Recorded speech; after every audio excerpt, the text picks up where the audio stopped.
got somebody in front of me who I'm looking forward to talking to very much. Souleyman Bar is in a studio. A name might be familiar to you. He was, if you're a fan of The Apprentice. You're fired! Sorry, it just came out like that. Souleyman appeared on the show last year, was the first candidate with a disability. That's not all he's famous for. He took part in the Youth Paralympics in 2015. He's now campaigning for a change in the way employers recruit. Souleyman, welcome. Thank you very much for having me. Well, thanks for coming in. What was the experience like? It was a roller coaster of a ride to be on the show. It was something I've been watching ever since I was a young kid, and to obviously be in the boardroom was such a surreal moment. Lots of highs, lots of lows. Going to South Africa was, again, a once-in-a-lifetime opportunity, doing the safari. So, you know, very, very incredible experience. What is the limit? I mean, I know people who have difficulty seeing, and there are all sorts of, it's a spectrum, isn't it? Yeah. Tell me a little bit about your journey and what it means for you. Sure, absolutely. So I was born in Guinea, which is in the west of Africa, and I realized I couldn't see because I kept on bumping into things, bumping into people. On my first day of school, my teacher was writing on a chalkboard and I couldn't see it.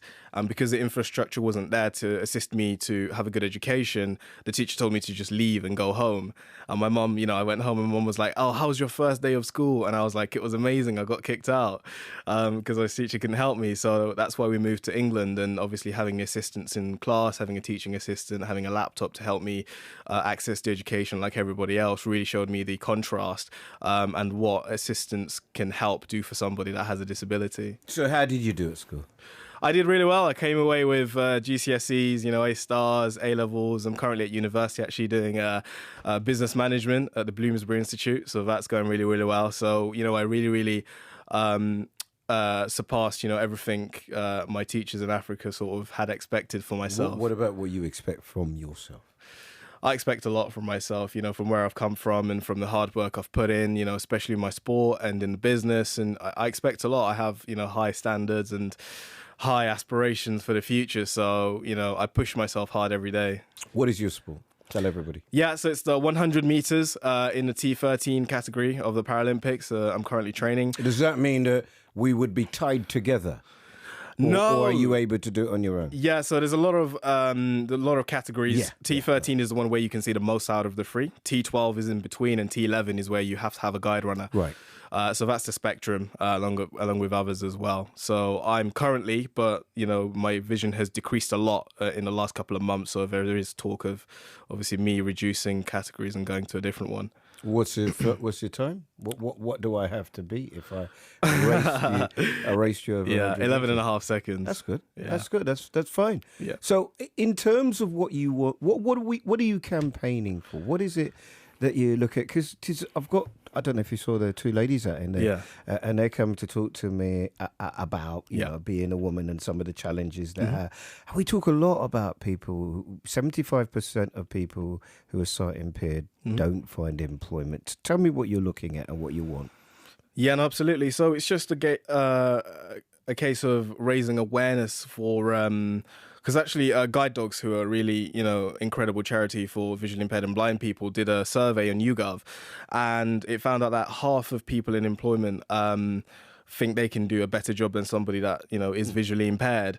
And after seeing me on the show, seeing me carry myself on The Apprentice and using my white cane and being able to delegate a lot of corporate tasks, a quarter of those people have actually now changed their mind and believe that somebody with a visual impairment can be. But that's with anything, isn't it? Yeah. With any of what you might call a minority or challenged Absolutely. or whatever.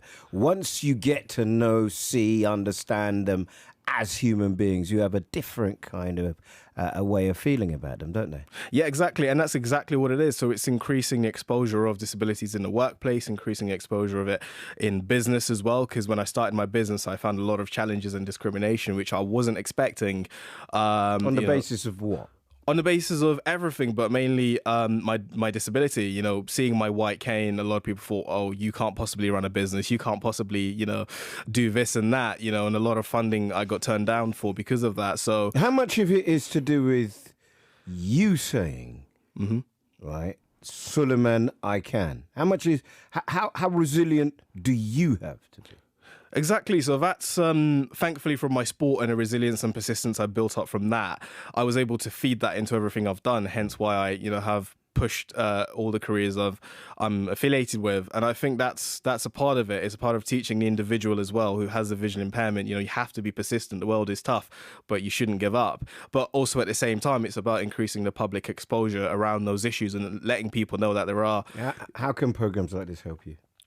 Programs like what, sorry? This, you're on the radio now. How can people like me who have the facility to allow you to speak, how can we help?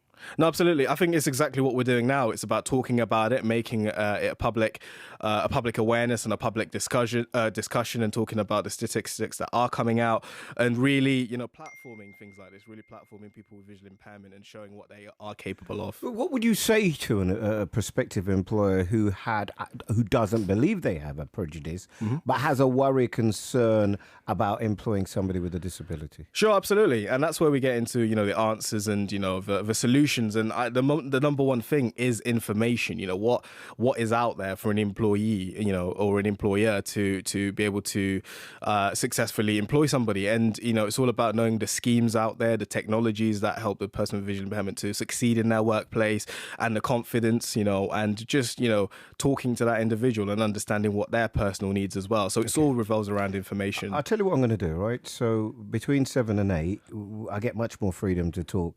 And we'll do it. We'll talk. Maybe we'll get 3 or 4 people with challenges, and we get you in and see what are the things that are similar, what are the things that are different, and some of the experiences that you've had. You up for? We'll wait till you're in your summer holiday from university. You up for that?